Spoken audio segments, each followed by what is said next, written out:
Okay. Excellent. I'll go ahead and start now. Melissa, thank you so much. And I am happy to be here. Eric, I see you. Eric Adams from Bullitt County. He reached out to me. I know you've been in this training before, and maybe some of you have too. What I really want to do today is give you an idea, just in his brief. Guys, when I say brief, it's a sip out of the water hose, right? I mean, this is really just a touch on what this curriculum is, but my intention and my hope for it is that you'll get a better understanding of what the curriculum offers, and then begin the wheels. If you're not already thinking like, how can I do this? How could I be a part of teaching something like this or bringing it into my community? I'm hoping that I'll begin to give you some of those tidbits of how you might be able to get into that. And I touched on Eric and said good morning to Eric because Eric reached out to me and said, hey, I want to start this in Bullitt County. I'm looking forward to it. I'll be on that webinar. And so I was able to give him, he had some questions about the content. And so hopefully I'll overview it pretty briefly or quickly, give you an idea, a taste of what it's like, and then leave some time for questions. And I mean any types of questions.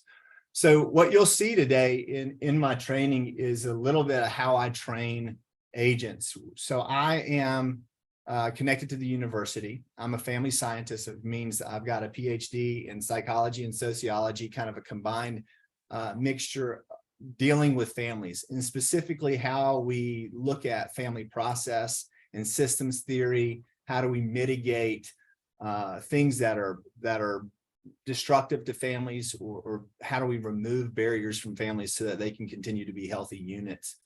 Because you all know this well, that when the family is healthy, then our communities are healthy, and that health just keeps on exponentially getting larger and expanding outward. So it's good. And so just so you know who's giving you the information today, I am a veteran, and some of that is important. And the only reason that's important is really because it taught me a lot of discipline, and I began working strictly with families. The military is unique in the way that it treats families. It's really special.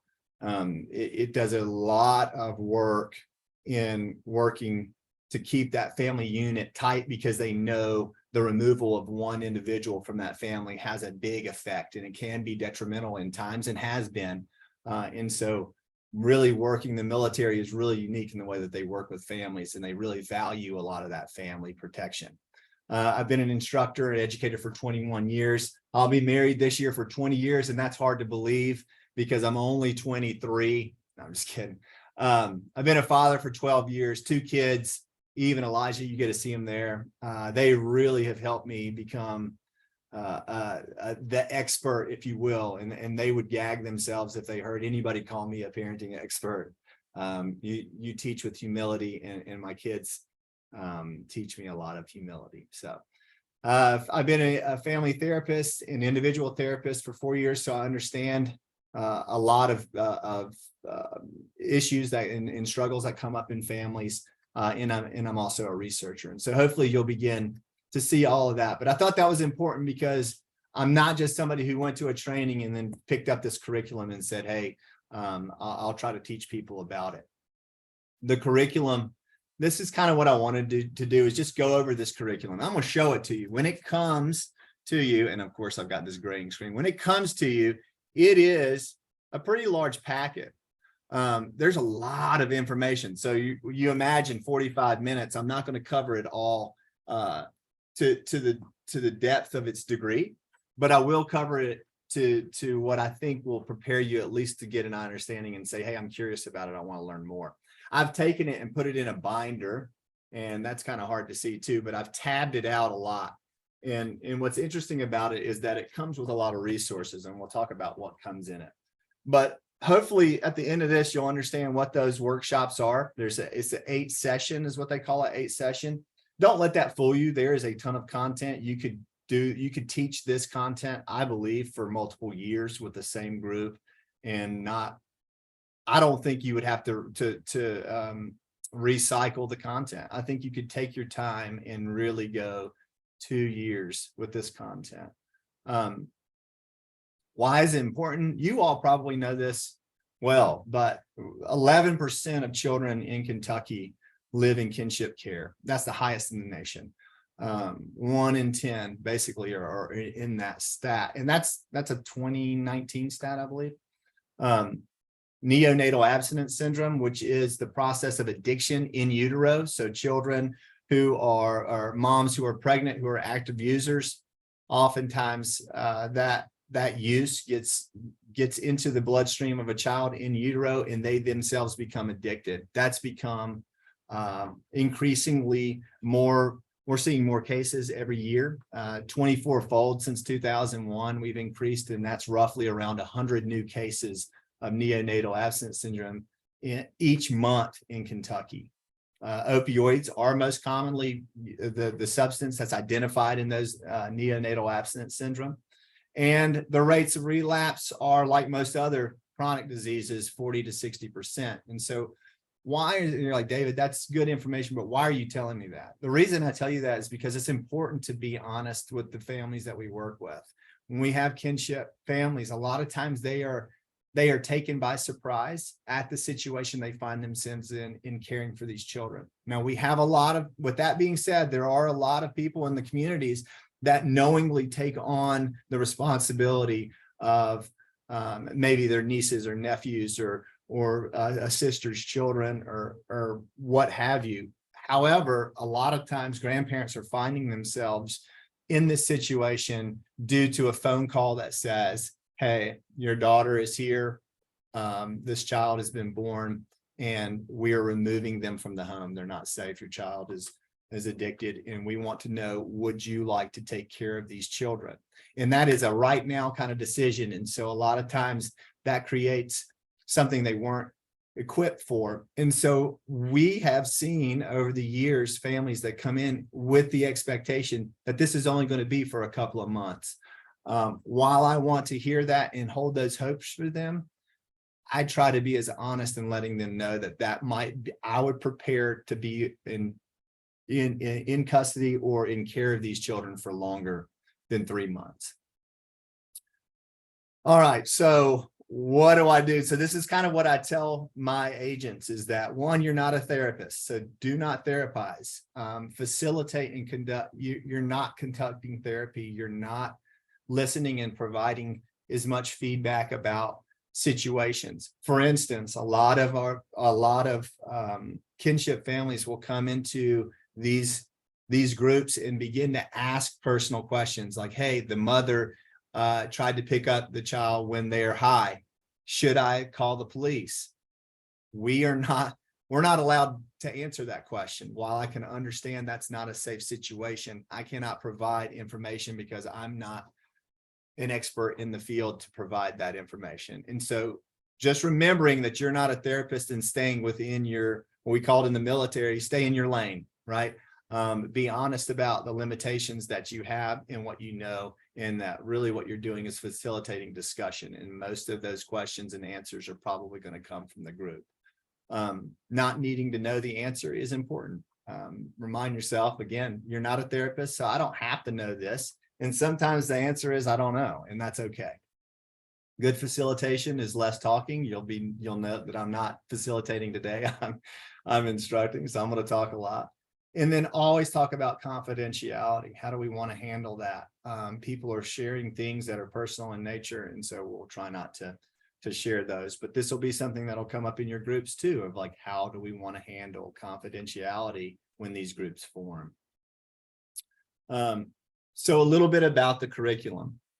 It's 8 sessions is what they tell you, workshops.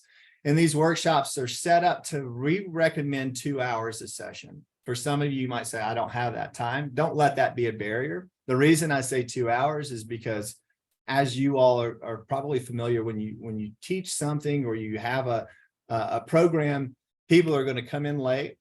They're going to want to talk and get comfortable, and that there's going to be time in the end to converse. So if you only have 60 minutes, you're really only talking about 30 minutes of content typically. And then if you're going to engage the audience and have them be a part of it, then you're talking about even more time. So 2 hours seems to be the best way. It seems to be the most reasonable amount of time. It's not too much, it's not too little. It's kind of that Goldilocks scenario. So you got 15 minutes of warm up, a few activities in there, and then some closing. The materials that they give you in this curriculum set are really awesome. They're beginning to become dated. They are working right now at Cornell University. I didn't mention that. This is a Cornell University's curriculum. They're working to update that right now and hope to have this online and in Spanish. A lot of handouts and supplements in there, and they're really good. And like I say in here, don't be scared to use them more than once. Repetition is a great educator. Most of us learn that way anyway. Group dynamics, things you'd want to consider. Do we want this an open group, meaning that people can come and go every time that we meet, we can have new people? Or do we want to have a closed group and say, hey, because we're discussing some heavy topics or we're sharing very intimate experiences, we may not feel open to having new people come in and out all the time. I asked my facilitators, my agents, to allow the group to come to that decision. Sometimes there's a lot of power in that. And so again, just determining what those parameters are. So when you're setting these things up, these are some things to know and certainly to consider. The next slide here is like, okay, so maybe I want to start this. And this is why Eric, I think, reached out to me, is to say, hey, David, I'm going to start one of these groups.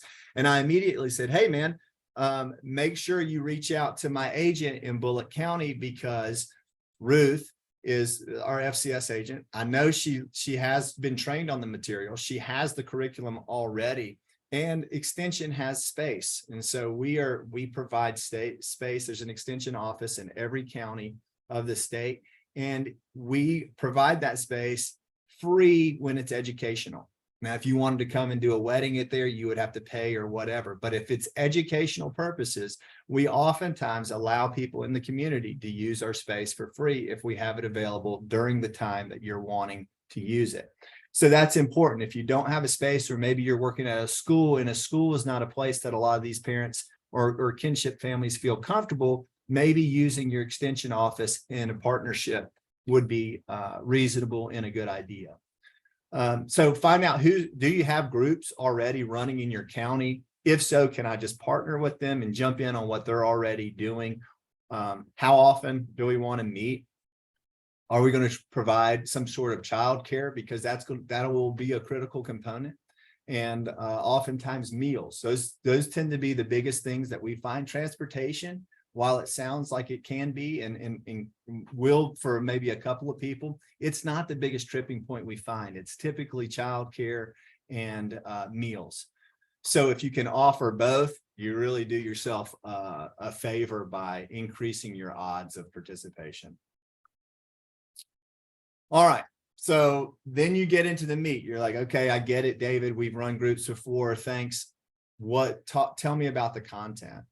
The first session is it wasn't supposed to be like this. It basically tackles that big elephant in the room that says, hey, this wasn't a part of my retirement plan. This wasn't a part of my final life plan to be raising children at 75 years of age and raising children who have experienced a lot of trauma, the loss of a parent, the perhaps incarceration of a parent, or the active substance use of a parent can be extremely traumatic for young people.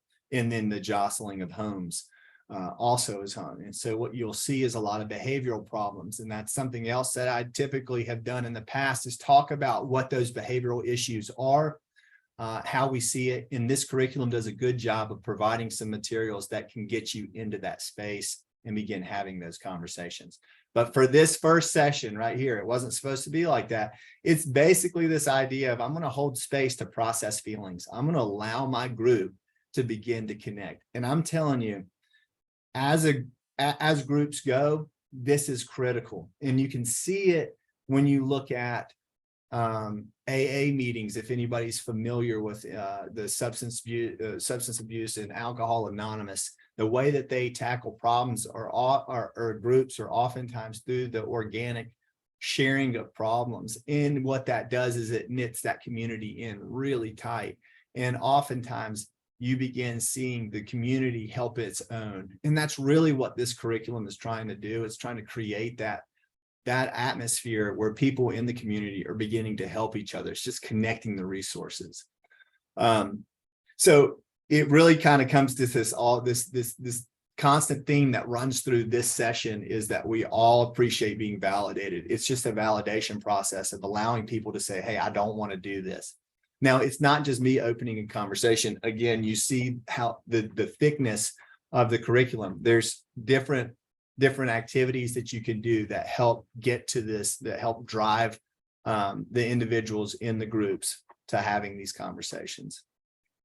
And then the end of that, part of it is, be prepared for big feelings. You're going to hear a lot of emotion. Listen, when I've done groups, and I'm a crier to begin with, but I mean, I cry in so many of the groups that I sit in because the information they share is sad. And it's really valuable when people are sad about the sad news they share. And it means a lot to them, and it helps them connect to those people. But at the end of it, the idea is we're sharing all these things that are difficult about our lives and why it's hard. But then we talk, so, hey, so what would make life less stressful? And really, that's kind of an extension thing, because we try really hard to tie resources into the community. We want to know where the food banks are. We want to know where we can go to get clothing. We want to know who's the therapist that's doing pro bono work, who's the attorney doing pro bono work. So trying to be able to connect the things, who are, for me, this is what I would tell, who are my FRISCs, right? Who are my family resource coordinators in the school systems that we're dealing with? Because you guys are probably the ones that are having the contact with, you can identify these families in your schools better than Extension can, for sure. So some of the supplemental material, again, parent death, parent in prison, counseling, child care concerns. So all of those things are handouts, and they're in there. You can either use those and say, hey, we want to, well, this week we're going to talk about this, or next week we're going to come in and we'll talk about, or next session, we'll talk about what it's like to have a parent in prison, or how to deal with child care concerns. If you don't know where to get child care, we can talk about that as a group. So these, again, are really neat. This session, I would encourage people to take as much time as you want. This is an area where people are going to share, and they might have a lot to share that night. They probably won't share that much every time, but want to be able to give everybody an opportunity to share what's on their heart. And this is a really good one that I encourage my agents to just take it slow. If you need to do this for a couple of months, do this for a couple of months. This is a picture of one of my groups in out in Richmond, who was working, and one of the activities in the group is that they make a hat. And the reason they're making a paper hat, right? I don't know what era you all grew up in, but this is something I did a lot as a kid. We made paper hats. I don't know if that was a school thing or what, but here these parents are making a hat, because the reality is we wear a lot of different hats. And that's kind of the point. It's like, what hat are you wearing now? And sometimes we got to take that hat off. And again, helping to process that, hey, I wanted to be the grandparent that stuffed you full of sugar and sent you back home. I didn't, I was hoping to feed you chocolate chip cookies for breakfast. I didn't want to lay down the rule and tell you to go to bed and take you to school and tell you to do your homework. And so again, the changing of those hats can be very symbolic and help with that process too. So this is a part of that. And I thought that was kind of neat to show some of the groups that we have going. The second session that you'll get into is getting to know you and your grandchild. And for this, you'll have to excuse the terminology. And I know that the world is shifting fast and language is important. And so where you see grandparent, again, the curriculum is called Parenting a Second Time Around. So it's really kind of keyed in on grandparents. But I understand kinship families are not always grand. And so that's okay. Just insert that where you will. So the idea is, how are we going to get this new family going? And this is more change from parenting feelings to what are the children's feelings. And I have on here roller coaster or a fence post, because what I do typically is ask anybody in the audience who's ridden a roller coaster. Well, a lot of people raise their hand. I say, what's the first thing you do when you ride a roller coaster? Somebody take it off mute and give me an answer.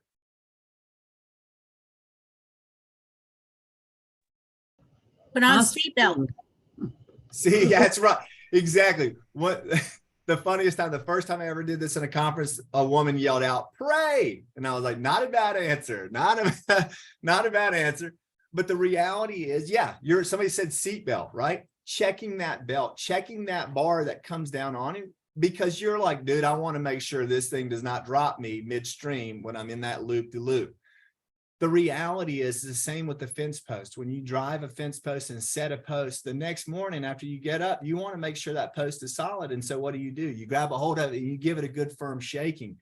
The reality is that force against the seat belt is something, or the shaking of the post is very common behavior. We want it because we want to make sure we're secure. Children do the same thing, especially in this kind of scenario. They're going to push against you. So when you're saying, hey, I'm setting all these rules, I'm setting boundaries, and they just keep doing the thing and they're driving me crazy, or they're not doing the thing that I'm asking them to do, the reality is you say, yeah, I get it. You're right where you need to be. That's not strange behavior. That's not out of the ordinary. So get ready for that and expect that. What you need to do in that is be the fence post, stand firm, and keep doing what you're doing. This whole section, again, could be really slow because it discusses the temperament and individual differences. Understanding the importance of child development.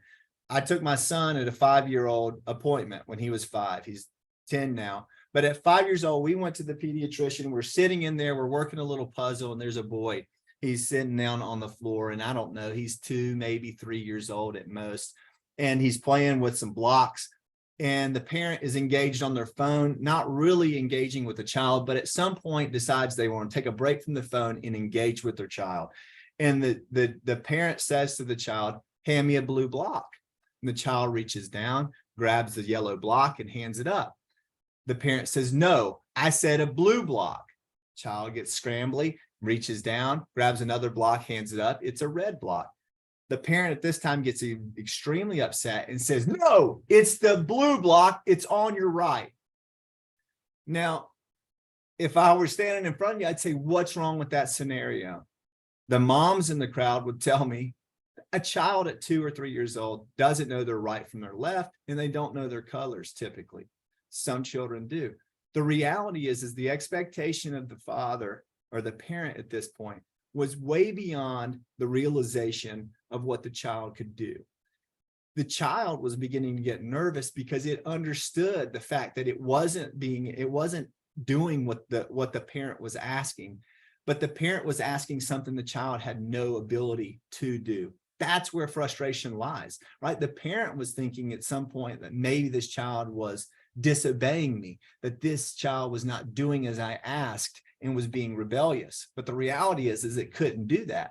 Now, when we think about that, that is the way it looks. When a child can't do what we're asking to do, it does look rebellious, right? There does seem to be some frustration lying in there. So the best thing we can do is understand where a child's development are so that our expectation can match that. This is a great session to really sit in that and talk about it. And it talks it all the way through the developmental stages. So really good content. What I would ask in this group typically is like, well, what time does a child walk? Right. And a lot of people would say, oh, a year. Right. And so you say, well, who had a child that was born or that walked before that? I'd see half the crowd raise their hand. I'd say, who said somebody that didn't walk until after that? You'd see half the crowd. The reality is developmentally, yes, a child walks at 1, but the span in normal developmental alignment is from 8 3/4 months to 16 months. So you're talking about 8 months of leeway in normal. And so a lot of times understanding developmentally, our children are going to develop. They all go through the same stages, but they do so at their own pace. And that is 100% fine and dandy and wonderfully and beautifully made. That is the way your child is. I would encourage the grandparents, the kinship families to understand this child is made wonderfully and beautifully, is perfect in the way it was designed. We just got to change some of the circumstances around it to get its best behavior. Children express feelings more commonly through behavior than words. So again, you're seeing tantrums. That seems to be par for the course. So really just working families in through that is a good session, is a good way to deal with that, and is a good part of this curriculum. Encourages daily journaling, which is great, and that's duration, intensity, and frequency. When we look at change, we often want to see, we have a very dichotomous view of change. It's either happening or it's not happening. And if you're like me, that's kind of how I like to do things. But the reality is it's always a scale. It's always looking at things like, you want a behavior to stop, you just want it to stop right now and never be seen again. But you've got to look at those behaviors through the eye of duration, through the eye of intensity, and through the eye of frequency. And that's where you begin to see incremental change, which brings about the hope and brings about that control to say, hey, just stay the course. And then a reminder, it's just not their fault. A lot of these children are under severe amounts of stress and anxiety, and there's a lot of fear in their life. And so with that really arrests that prefrontal cortex, which is the rational reasoning and the ability to forecast, and the ability to follow rules and instructions. This is a neat resource I'll put in here. It's not part of the program, but it is something I wanted to share with you. If you guys don't know this, the CDC, the Center for Disease Control and Prevention, has put together an amazing developmental milestone app. You can get that on there. You put your child's name. If you have multiple, it has multiple settings. You can get multiple individuals in there. Puts the name, the year or the month, how old they are when their birthday is, and then it will kick you questions throughout your week and throughout the month and throughout the whole year, however long your child's in there, that will give you cues as to, is your child able to stand on one foot? Is your child able to use pincer grasp? Is your child able to do these things? And they give videos to show you what they're talking about. Then you get the opportunity to answer yes, no, or I don't know. It records all of that. And then at the end of the session, it shows you, hey, this is how you answered. Here are some things that I would have you ask at your next physician's appointment. So the cool thing about this app is it helps you understand what those milestones are and indicates whether or not that should be of concern. And if it is, it allows you to give a printable printable printout. It gives you, it's a list of all the questions you answered, how you answered them, and it gives you a printable way so you can take that to your physician, and now you've got all the questions or concerns that you have to talk. It's beautiful. Listen, as a parent, my wife would tell me, don't forget to say this, don't forget to say that, ask her this. And I would come home, and I'm telling you, without a doubt, she would say, David, did you ask about that? And I would say, no, I did. I totally forgot. And that just happens. So this is a really cool, a really neat resource to have and for parents to have, because it helps with that developmental. The third session here is rebuilding a family. So it goes past the initial stage of how you're feeling. It wasn't supposed to be like this, to, hey, this is how we're going to do together. We're going to make these new things. And then, or this is how my child feels. And then now we're rebuilding a family. How are we going to put this new unit together? I recommend for my agents that they would at least know a mental health individual within the community and maybe invite them to come and co-facilitate. This is not a make or break. This is just a good idea. If you have somebody like that, you can bring them in, because what happens is you're going to begin to hear a lot of frustrations, a lot of, well, I don't know why they don't do this or I don't do that. And so just being able to have a face come and say, hey, if these things become an issue and you want to talk to a professional, here's somebody in the community that I would highly recommend, and maybe introduce them. But it really comes down to effective communication is the key. And so here we're talking about, how are we communicating our rules? How are we communicating our new roles and what those expectations are? How am I doing in the parental figures? What am I? Am I Am I just going to be kind of standing in for a while, or am I here full time? Again, I encourage parents to think of this as a full-time role. And then if it's not, you can always pull back from that. But it's harder to adjust moving forward if you only thought you're going to do it for a couple of months. A lot of this talks about that mediator role that now the kinship family provider is going to play. They're going to be the mediator between this new child that they have in their life and the parent of that child if they're still alive. And a lot of times that is a tough place to be. And what I mean by that is that you're going to be talking a lot to that child and trying to relay to them the behaviors of that parent, especially if they're still actively using or if they're incarcerated.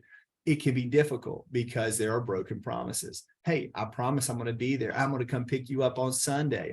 I'll be there for your birthday.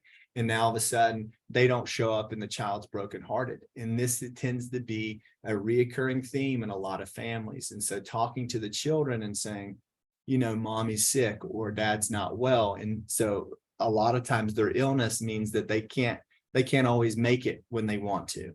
And then how are you going to discuss that then with your son or daughter or the parent of the child? How am I going to discuss that? Well, you can do that with this accusatory, like every time you're late, I have to deal with your child who's screaming and crying. And I don't think that's fair.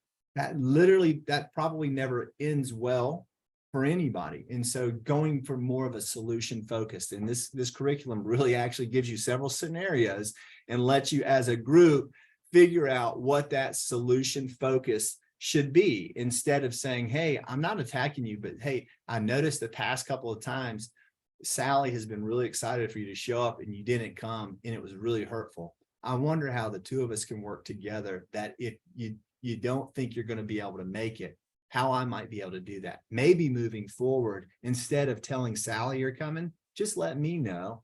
I'll keep an ear out. And if it doesn't happen, then I'll know, and Sally's heart won't get broken, but I'll know something came up. So really, again, taking that accusatory focus away and kind of working more towards the solution and making the child the one that's really the benefactor of your conversations. The other thing in your supplemental materials in this section, they give you probably 15, 20 pages of book titles that can have book conversations depending on the age of the child or children that you're in custody of. This is a cool thing to work with a librarian. A lot of times the local library, they'll know, hey, these are really good books about when a parent incarcerated, or how drug use affects individuals. And so I mean it in very developmentally appropriate terms. It can be very simplified, or it can go all the way up. And so having these conversations, or using books as good conversations in the home to address some of the issues that you might have as the parent, as the kinship family, strong feelings about. All right, so probably some of you are feeling this way right now with me, like, golly, this guy is talking and talking. But for real, and I wish I could see your hands, some of you probably did this, right? Or maybe some of you remember something more like this. This could have been a picture of my entire soccer team. When I was a boy, my coach picked us up and put everybody in the back of his truck, an S10 truck, and drove us to the soccer game. There'd be, seriously, there's 20 kids in the back of a pickup truck, and we're all fighting over the wheel well, right? You're fighting on who can do that. Or what about this one, right? Enjoying the smoke on a plane. Why am I showing you these? Why is that important? Because we're going to start talking about discipline. It's not a dirty word. The reality is, this is what a lot of people worry about. They say, hey, man, I do not want to say that you shouldn't spank a child. The reality is, I have gotten no judgment, and I encourage you to loosen that judgment around past parental behaviors, because what that's showing you, if you think about those slides, everything I showed you was legal.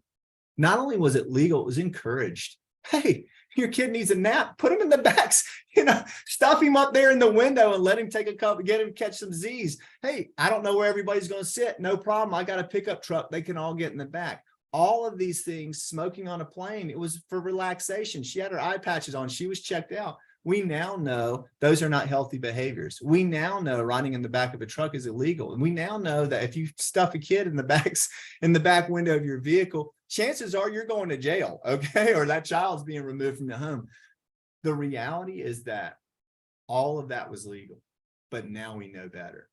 The same thing can be said about discipline in the home. I guarantee when people say, hey, I was whipped and I turned out fine, I can't argue that. You're a fine individual, but let us not get mistaken in thinking the whipping is what made you fine. You've been an amazing individual, I guarantee, if you didn't get whipped, because I believe that's who you are. The reality is that we've learned that spanking hurts relationships. It hurts children and it hurts relationships. And so if we can avoid that, this section does a really good job of understanding the difference between discipline and punishment. And most of the time when people say discipline, they think punishment, punitive. How do I take things away? How do I hurt you so that you won't do this again? The reality is there's a new approach. There's a lot of new approaches. We have more than a hammer now in our toolkit, and I encourage folks to learn how to use all of the tools in that. Part of this is talking about parenting styles. This is very good because this helps you understand what's my natural lean. How do I typically address a situation? Well, you might be permissive, you might be authoritative, or you might be an authoritarian, right? Authoritarian is the barbarian. That's how you learn that, right? What's good, what's bad. The authoritative is where we kind of want to be. We want to be this backbone. We want to be that seatbelt. We want to expect the pushback, but not be broken by it. We're not going to be the brick wall and not allow any of that, but we want to hear this. And so I think of this as more of like diplomatic conversation. Like, hey, I want everybody to have a voice, but that doesn't mean just because you have a voice, you get your way. So this really does a good job of dealing with that.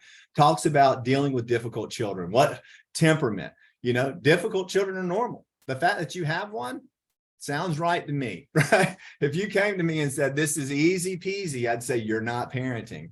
Talks about the cycle of frustration and how we get into the cycle of frustration and how we do something different. Remaining in charge. Are you in control of yourself? A lot of times we're asking our kids, and listen, I have fallen prey to this, where I have been running around the house saying, stop yelling, right? And here I am yelling, losing my mind, and I'm trying to tell everybody else around me to get a hold of themselves when I'm the one in least control. And so being able to understand what we want out of children and being able to model, so much of that is modeling. And that goes back to this discipling, right? This discipline, disciplinia. The root word of that is disciple. And so basically what we want to do is we want to exemplify what we want out of our children. This does a really good job of helping you do that. There is so much content in this section, guys. You could teach this for multiple months. Then we jump into legal concerns of relatives raising, right? So here comes all the legal jargon. Guys, I don't even know this section very well because it is not my realm. I literally have read it, but it's I was going to say it's like reading Leviticus or Deuteronomy, but that might be too religious. It's a dictionary kind of read. It's not an interesting read is my point. It's not extremely fun. So having somebody, legal expert to go over this section is a must. But what you can do in your sections is determine, hey, what are the top 3 things that this group really wants? If I'm going to bring in an attorney who says he's going to work pro bono, or he's just going to come in and help answer some questions, what would those questions be if we can nail it down? Because again, we only have 2 hours. If we can nail down the top 3, here's a list of things we want to talk that you have, that topics that we could discuss.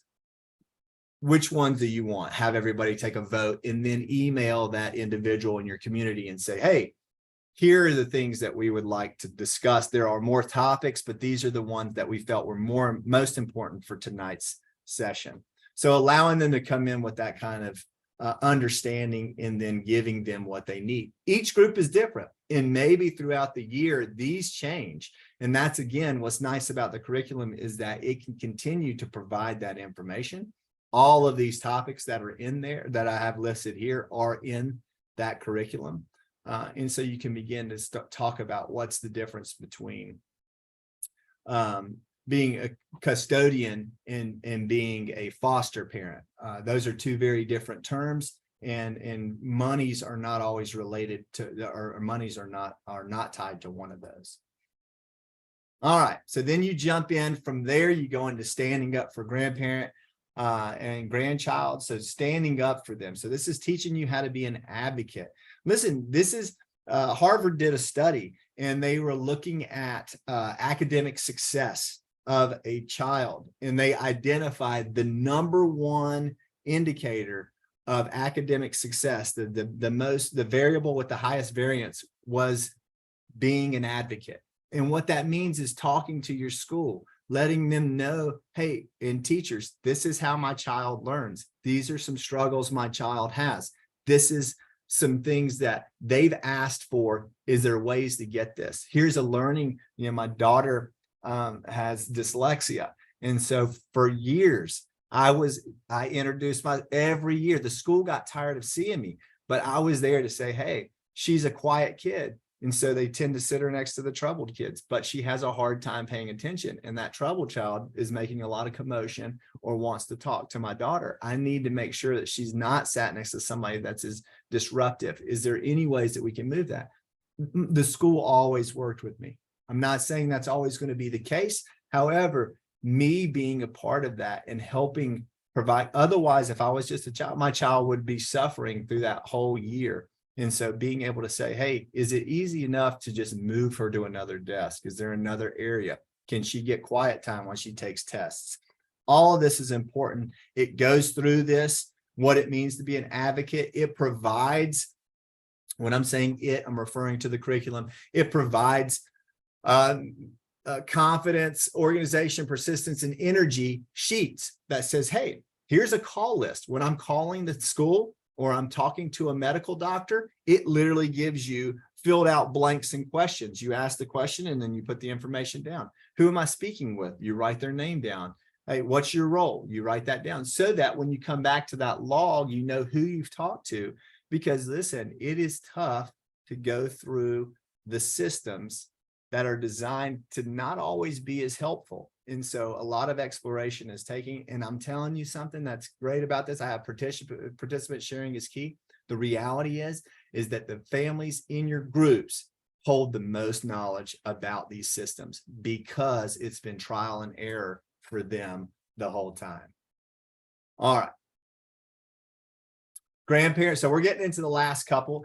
And so now we're talking about teens. So maybe depending on your group, you know, maybe early on you're like, David, I don't have anybody that's got really small kids. They got children that are teenagers, or they've been with these families. They've had these children in their home, and now they're teens. How are they dealing with that? And so we're talking about, again, we're going through adolescent development, right? We're going through smelly odor and sassy behavior. And, you know, and this is one of the things I ask a lot of times, so yeah, we're talking about social withdrawal, emotional moodiness, right? We're talking about physical changes, right? This idea of I'm sleeping later. If I were to ask you, what's that sound like? A lot of times I get drug use. The reality is you're right? Withdrawal from crowds, wanting to spend more time alone, sleeping, extreme mood shifts, changes in eating behaviors, sleeping behaviors. Those are all indicators of substance misuse. However, they're also very standard developmental behaviors. And so why is that important? Because we got to keep a beat on our kids. We've got to be talking to them all the time.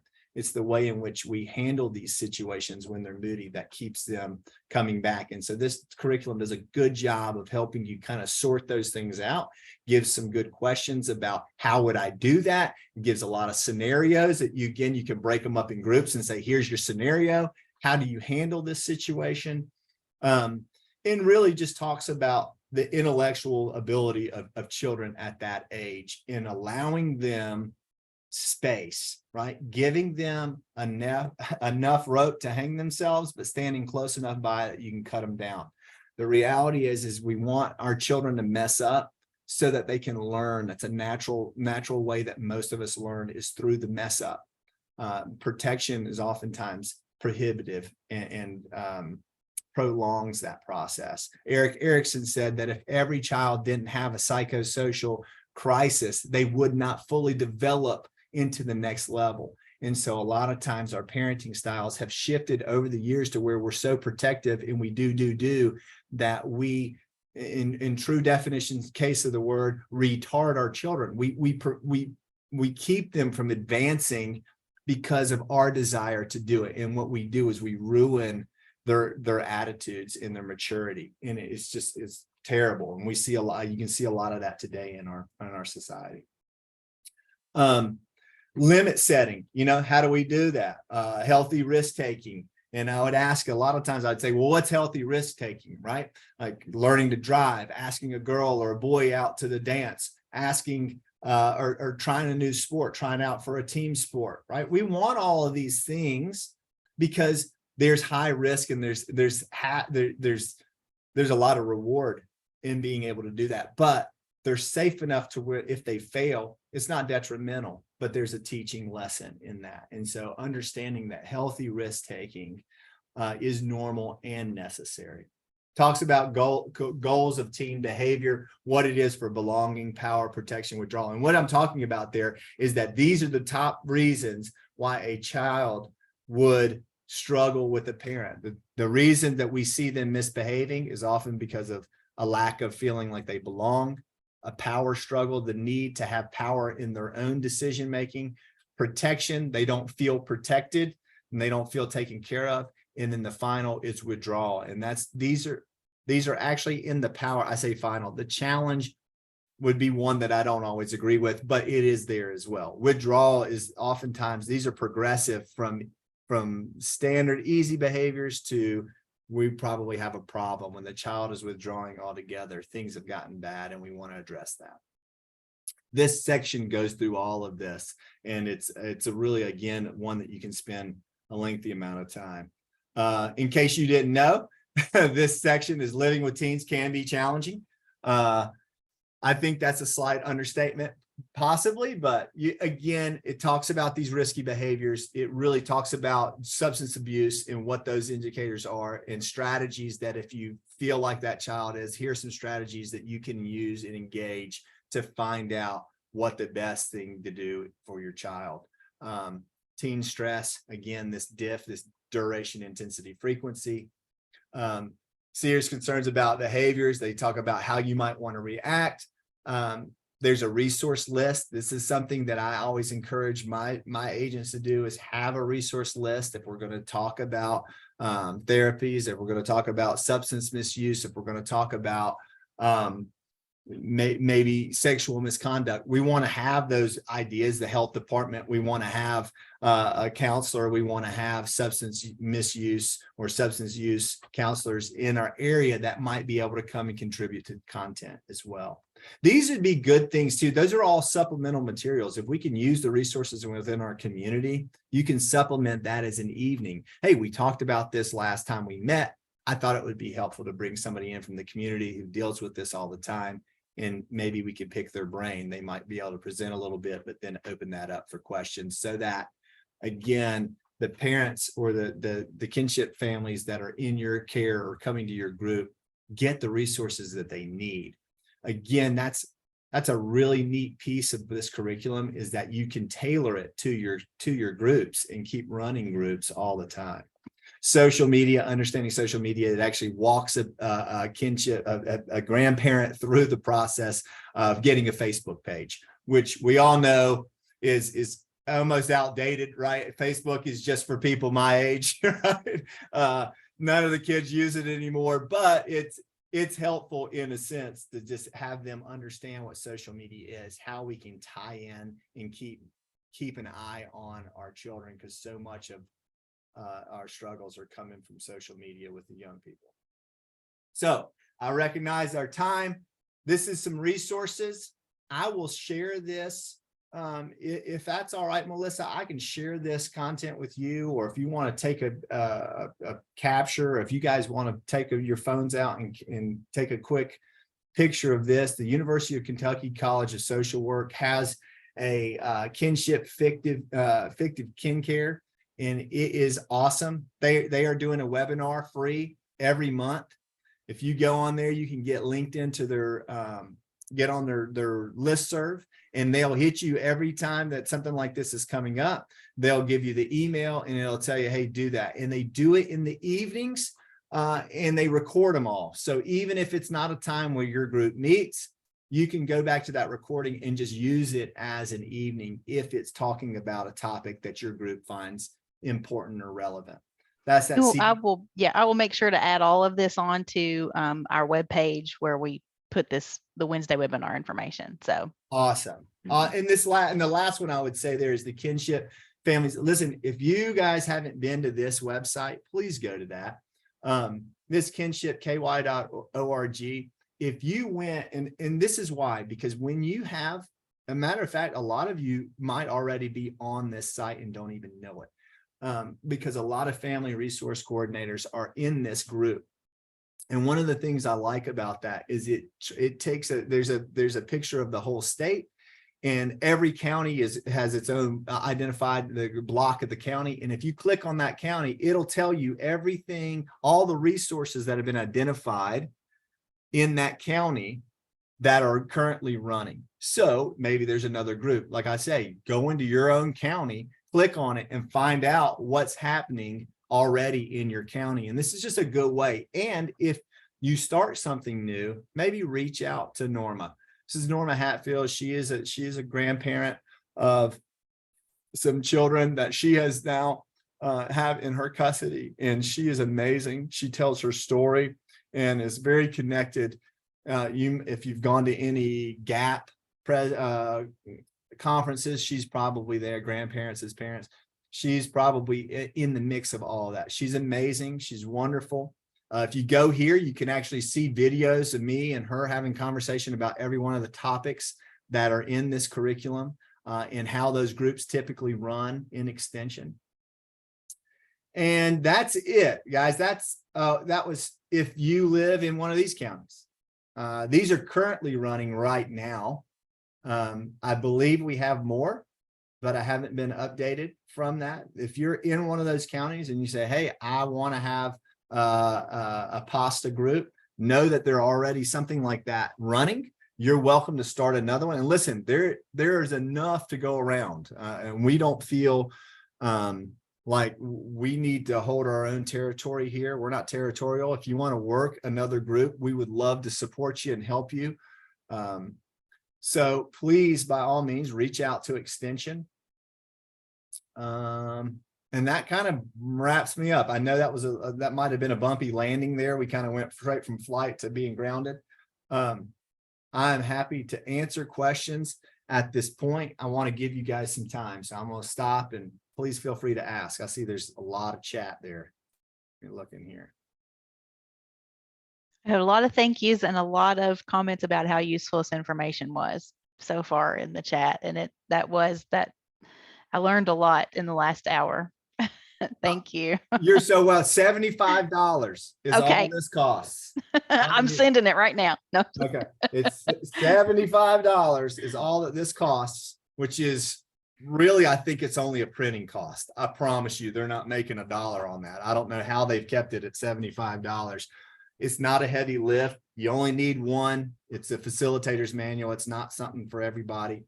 Hey, if you're doing this and you don't know what to do, or you hit a bump, please reach out to me. I'm happy to help. If I can help, I'm happy to do it. If it's just a question or something else, or reach out to somebody in the county, I'm happy to do we would call that a warm introduction. I'm happy to be the person that says, hey, I want you to meet my agent. You know, they sat in one of my groups, and so blah, blah, blah. I'm happy to do all of that for you too. Right. I don't see any questions popping up in the chat yet. So I'm going to go ahead and share some housekeeping stuff here at the very end. We have this session's been approved for professional development. So I'll put that approval code in the chat for you guys. This is one that we also applied for the ELA credit for. I haven't gotten the approval code or anything or approval for it yet. So if that does come through, we'll share that with the participants from today. We also have a survey link. You guys know that we are always interested in feedback. That's how we make this Wednesday webinar better, and that's how we find out what you guys want to hear about. So we would really appreciate it if you could fill out the post webinar survey for us. I'm putting that link in the chat now as well. And once the video is uploaded, I will send out that information to folks with the web link in there. So any other questions?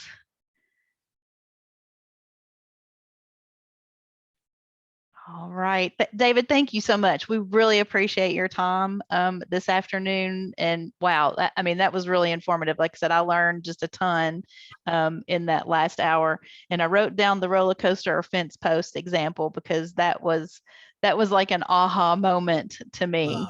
So really appreciate your time. And I want to thank everybody who joined us today. I know it's a really super busy time of the year.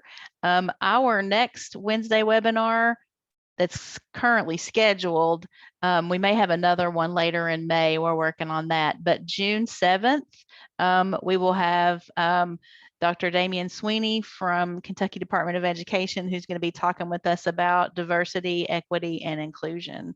So again, that's June 7th. So get that on your calendar. That's going to be a good one. All right. Thanks, everybody. Appreciate you being here. Yeah, thank you so much. Thank you.